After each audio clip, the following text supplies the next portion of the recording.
Hello, this is Angel Christ Child and my friend, and we are having a discourse on Christ in you. And we are now going to discourse on the second lesson, freedom by understanding. Go ahead, friend. It is wonderful to realize that we are one great and unlimited whole. I could not understand this once. Your scriptures tell you that all things are open to the eyes of God. How slowly we learn that God and man are one. Do away with your limitations. Stand out free in the strong life of God. So there's some Bible verses there that I think that we should maybe go forth with at this point. What do you think? Yep, there are a couple references here to some Bible verses. For that third sentence, it says, your scriptures tell you that all things are open to the eyes of God. And it gives a reference to, looks like Jeremiah 16:17. Okay. Which is, my eyes are on all their ways. They are not hidden from me, nor is their sin concealed from my eyes. Okay. So there is no sin concealed from God's eyes. Correct? Is that what you understand from that Bible verse? Right, that God knows all of our strengths, all of our weaknesses, all of our blemishes. He is, it's wide open to the eyes of God. Yeah. I mean, that would be something that would be confirmed by A Course in Miracles and the near-death experience. For the near-death experience, the person has a life review, and the life is there in front of them. It's like a three-dimensional object, and the entity of light, as I like to call it, or the creator, it could be God. They're different people meet them, but they have their life reviewed by this wonderful non-judgmental entity, and everything is seen. Every single thing in their life is seen. So that's quite confirming. Can we read the second one, please? Yeah, so the second verse also talks about eyes a little bit here. It says, great in counsel and mighty in work, for thine eyes are open upon all the ways of the sons of men, to give every one according to his ways and according to the fruit of his doings. And again, the fruit of his doings, that's an interesting way of thinking about it. So the eyes are open to the ways of the Son of Man. So whose eyes do you think that they're referring to in this Bible verse? Thine eyes. It looks like that's the eyes of like the divine or Father God. Yeah. Those eyes are able to see all the ways of his sons, the Father's sons. And that father-son analogy, that God is like the Father and we're his sons. So his eyes are open and seeing how his sons are behaving. Right. Very good. Well, that again is definitely confirmed by A Course in Miracles and the near-death experience, both. So then there's this last one for that page, and I'll read that one. It's Proverbs 2, Proverbs verse 21. For the ways of man are before the eyes of the Lord, and he pondereth all his goings. So again, and then the next one, that's again Proverbs, looks like 15:3. The eyes of the Lord are in every place, beholding evil and the good, both evil and good. So once again, there's a number of Bible verses that confirm the events of the near-death experience of our life being recorded to be played back later in the presence of mighty spiritual beings. So I think that's really something important to think about and to understand. Okay. Hmm. So would you like to read on, friend? Yeah, wow. So here we go with how slowly we learn that God and man are one. Do away with your limitations. Stand out free in the strong life of God. You are like children with your walls and partitions, your churches and chapels.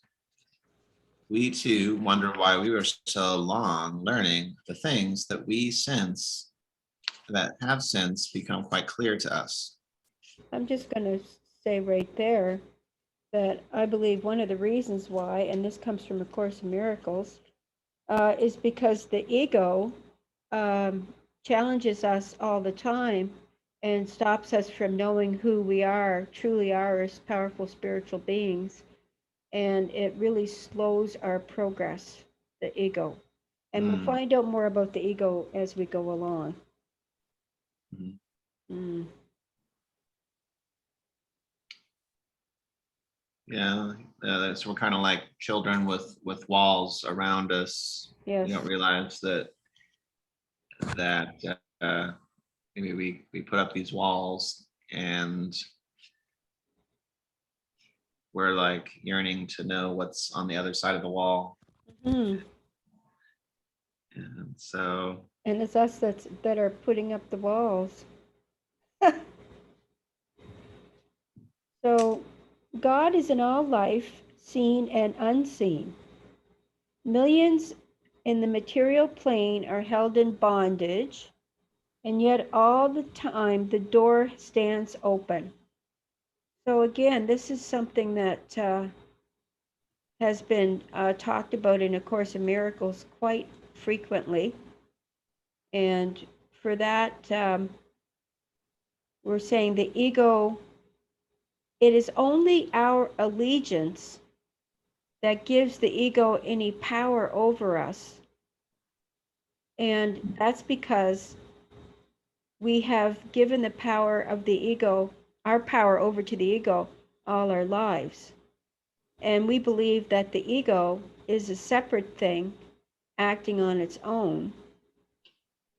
This is actually not true because we are giving permission to the ego and allowing it to direct us when in fact we're supposed to be directing the ego. And there will be some quotes from A Course in Miracles in the comment section to help explain what I'm saying here. So would you like to read on it? You will? yeah, you will long to tell them this when you come to us. We are permitted to come to you at some cost. Only do believe what we say and act upon it.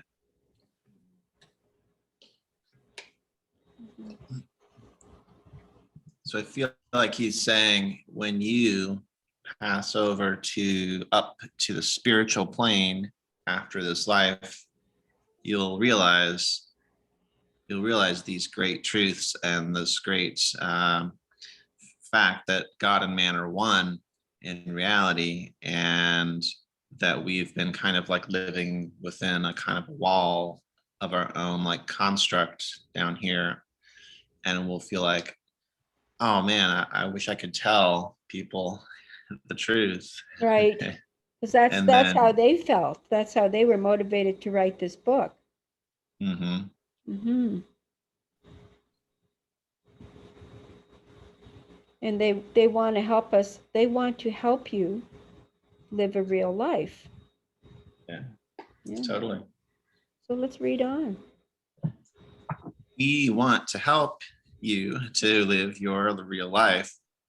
Begin by obedience to the dictates of the spirit within yourself. It will lead you into truth. this is not easy, as man is always hedged about by a false personality, a Satan of the senses. This shadowy nothing must be cast behind us, for it is of the senses and would deceive humanity. Very good. So, with regards to A Course in Miracles, they call the ego is really, they don't say it's the devil, but in fact, in my interpretation, the ego is the devil of the Christian religions. And A Course in Miracles calls the ego idolatry, a sign of a limited and separated self, born into a body, doomed to suffer and to end its life in death. And the will of the ego is to see God as an enemy and take proof that that strength is weakness and love is fearful, life is really death, and what opposes God is alone true. So that quote will be on the comments as well. So it's a shadow, it's false, it's not true. But it seems so real. Mm-hmm. But yet we should know it's not the truth of what we're sensing here is just something passing through our field of view, so to speak, or our perceptions for a temporary time frame. But we are much greater than that. We are. It's a limit. We have limited ourselves. Well, we believe that we've limited ourselves, but we haven't actually. But it's just a belief. And that's, of course, Miracles is about retraining your mind, as is Christ in you. That is the goal of Christ in you. Mhm. So we'll read on. It is sometimes like an angel of light. So much does falsity imitate reality. You can always distinguish it from the spirit, however, if you remember what I say. The voice of Christ is fearless, all-powerful, the voice of a conqueror. The voice of the shadow of good suggests limitation, sickness, death. Hold fast to the all good, the only real. Very interesting. Because the voice for God is not going to try to make you fearful.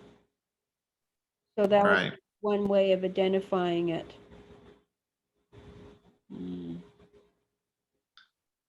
Very good. Yeah. Essentially, if it comes from Christ, it makes you feel like uplifted. The voice of the shadow of good, the voice of the ego, suggests we're limited. It's terrible here. Sickness, death, terribleness is the end. Like what this is saying. Well, essentially, this is just a temporary thing that we're going through here in life, and then we go on to a higher plane where we realize our true like spiritual power. When we can shed our limitations, sickness, and death, and hold on to what only is real.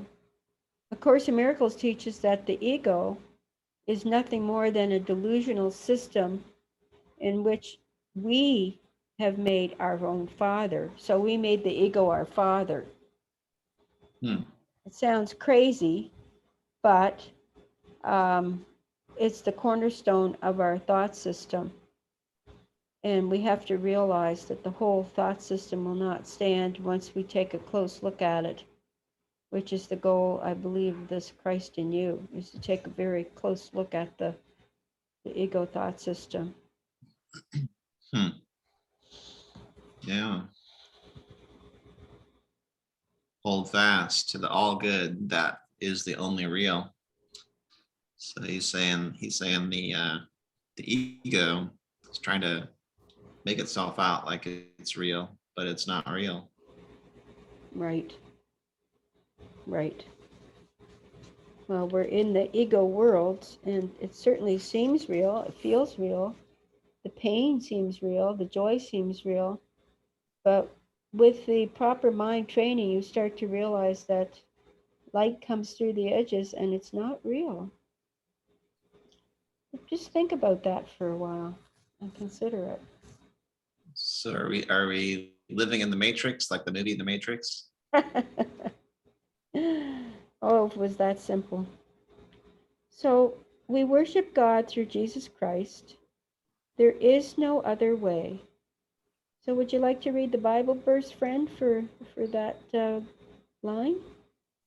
Yeah, for that particular line, there is no other way. John 14:6. Jesus answered, I am the way and the truth and the life. No one comes to the Father except through me. Mm.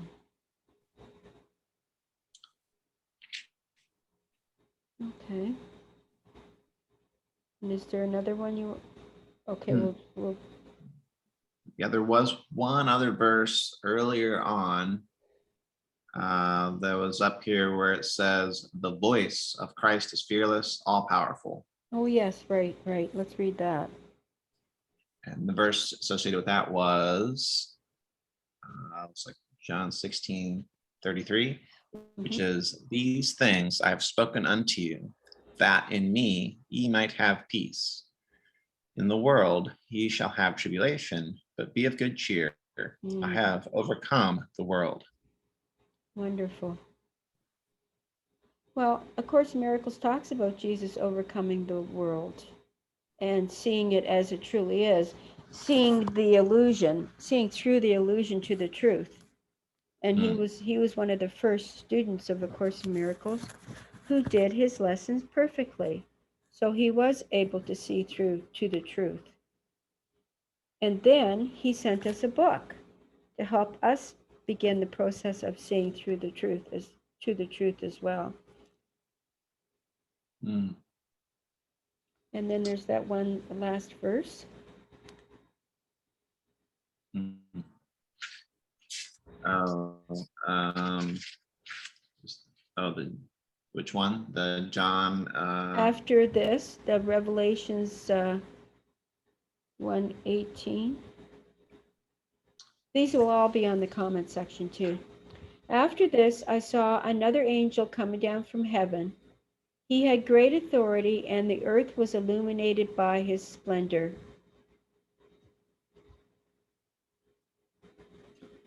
Oh, I see that. Yeah, after this. Yeah, that leaves me kind of speechless. I wonder if that's related to the idea of that we should have good cheer because Jesus has overcome the world. Pretty mysterious. It's kind of like along the lines of like Christ return, angels coming down with chariots, kind of a of a visual, and so it looks like that's a Revelations verse. So it looks like Yeah, maybe that would that's be. the meaning of that analogy or that story is that think of Christ and the angels as being that conqueror, a voice of a conqueror, but not like in a like a warlike way, but as a peaceful way, as Peaceful a way, right? To conquer our ego is important. conquering, conquering the ego. Conquer and manage the ego. So shall we read on, friend? I think we're at one title, page 7. The one title for God is Father, which is the best we know, but it becomes much more comprehensive as we grow in the knowledge of God. You have the power of a great victory within you, and God is continually speaking. In him we live and move and have our being. So we have a Bible verse near the 1 there, number 1. Yeah, it looks like Luke 10:19, which is, behold, I give unto you power to tread on serpents and scorpions and over all the power of the enemy, and nothing shall by any means hurt you. So perhaps that to me means that the voice of God and the knowledge of God gives us the power to be victorious over the hurts and the fears of this illusion made by our egos. Absolutely, yeah. Power to overcomes these serpents and scorpions, which is our ego, Our and fears. the tribulations that we think our ego has conjured up for us that aren't really real. Right, right. And of course, Miracles also agrees that God is continuously speaking to us. God's voice um, speaks to us all through the day. And the Course teaches that there's not a moment in which His voice fails to direct your thoughts, guide your actions, or lead your feet. And that you are, with God's guidance, walking steadily toward the truth.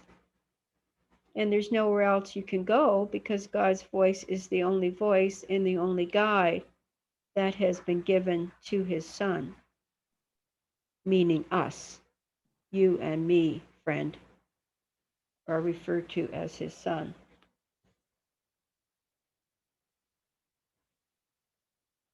In Him we live and move and have our being. So would you like to read on, friend? In Him we live and move and have our being. Many who are working among the downtrodden and degraded ask, how is this and why? We would tell them that every created being must work up and through every necessary phase, evolving from the lowest point of created life. Yet we know neither the day nor the hour when the Son of Man cometh. So to me, this represents that we have to work through the shackles that we put on ourselves and come up with a connection to God on our own with His help. And that's people ask why or how, and they're seeking the answers when they ask why and how. And the texts come through and experiences come through, for instance, the near-death experiences, and that helps them to start the process of questioning and opening their hearts to something different.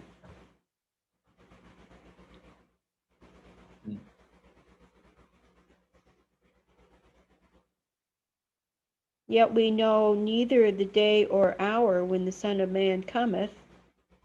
Often in the deepest darkness of experience, illumination arises, changing the whole aspect and environment. The soul at once recognizes that only through this period of apparent degradation and ignorance can it evolve. So it would seem that these experiences are part of our evolution as people, and that our souls continue to evolve, which is not really an idea or an action that we've talked about much in any of the religious or spiritual type teachings, is it? Soul evolution. It's like we're journeying into like a deep valley, a dark valley, and only in that dark valley can we find some kind of illumination that just lights up the landscape. Yes. I remember my mom used to say that you wouldn't know real joy unless you knew sorrow, that you wouldn't appreciate the light if you'd never lived in darkness. You wouldn't know what it feels like to be free of pain if you hadn't had pain, and she had a lot of pain herself. So this is something that the ego needs to be taught, or our soul goes through an ego and has this taught to it for a mysterious reason we're not party to.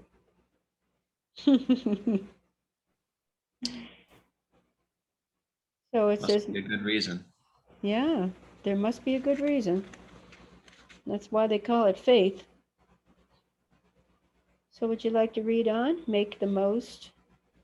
Make the most and the best of every experience. You will thank God for them all. Do not weep with those who weep, but help them by a mighty love, pure as a mother's, for in the love of a mother is the unselfishness of God. Hmm. And we must learn to become unselfed. And this is something that A Course in Miracles teaches really often. That's an important part of the Course, because we're the ones that believe that the ego is a separated thing, only because we believe that we are separated. But the ego is a device for maintaining the belief in separation.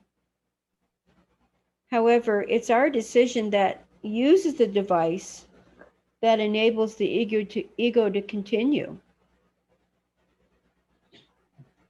So part of being unselfish is to give your life to God. And A Course in Miracles encourages us to give our will and our goals and our love to be guided by God, and to allow God to lead us on. And it says, as we walk together, we will give this day to Him with no reserve at all.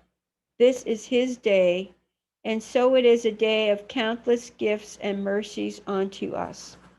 So if we can become less selfish and we give our lives to God, then we will find countless gifts and mercies in our lives.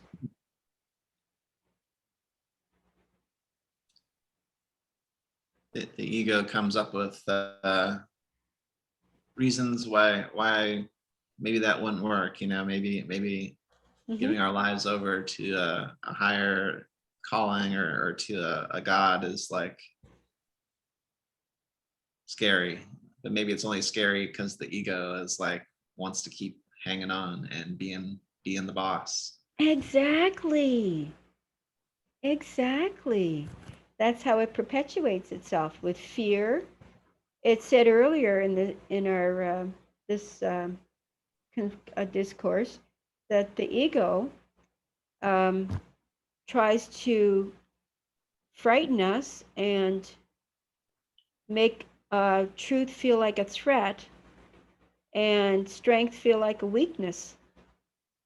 And in fact, to follow the will of God is an actual strength, not a weakness, as the ego says. Mm-hmm. Yeah. So let's read on. You are not an atom, you are the whole.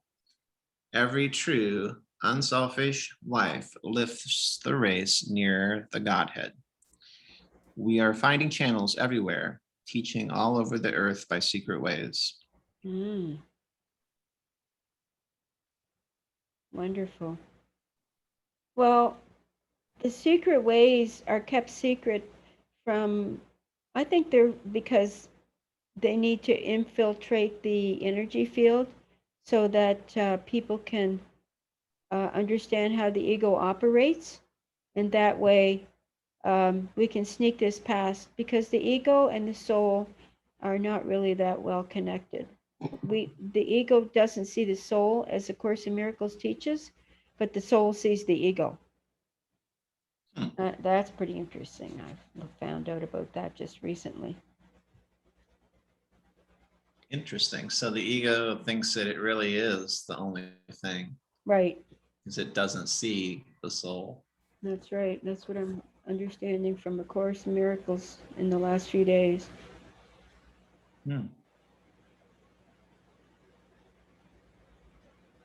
So above all things, walk by the Spirit of God. As you do this more and more, you will become conscious of the harmony in your surroundings. Keep your hearts full of the love of God and to all men, and we will teach you much.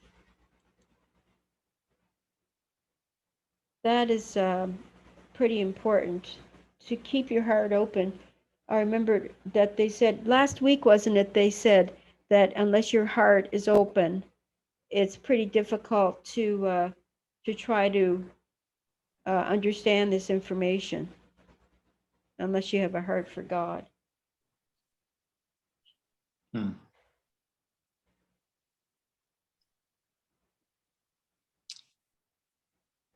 There is one Bible verse there when it says, above all things, walk by the Spirit of God. The word above has a Bible verse here that says, Right. says, so I say, walk by the Spirit, and you will not gratify the desires of the flesh. Right. So naturally, we have to gratify desires of the flesh as long as we're in the body, you know. But I think what this verse means from the Bible is that you will not only gratify the desires of the flesh, because you know we all have to eat and drink and you know stay well, and these are desires, but we need to walk by Spirit so we can see that we're gratifying the ego's desires, but we're seeing through the illusion to truth, that this is an illusion that we're living. Does that make sense to you, friend? So we're kind of like a witness to our own lives. Exactly. Right. From the spiritual perspective, we're detached, watching ourselves, almost like it happens in the near-death experience, where we're totally detached from our life, but there it is as a three-dimensional object. Hmm. And it's almost like you're starting your near-death experience before you even have a near-death event, when you start to become a more self-actualized, realized spiritual being. And if this seems hard to understand, wait. It says, if you do not understand what we say, wait. We will teach you very simply, but we beg you to realize our teachings in your life. That's a lot to think about for today. Do you have any closing remarks, friend? Yeah, I think he's just saying that even if we don't get this teaching all at once here, because it is kind of a lot to take in, Mm-hmm. that just be open hearted to listening and learning about this, and he's saying that they'll teach us as we go through the book. They'll teach us more lessons, or uh, more information that will kind of open us up more, Yes. and then help us to start to realize this greater truth that's at work in our lives. Yes, I agree. Totally. Well, thank you for joining us today, and we'll see you hopefully next week with the third lesson, Christ the Life. Thank you for joining us today. Thank you, friend, for joining me. Yeah, thank you. Bye-bye. Bye.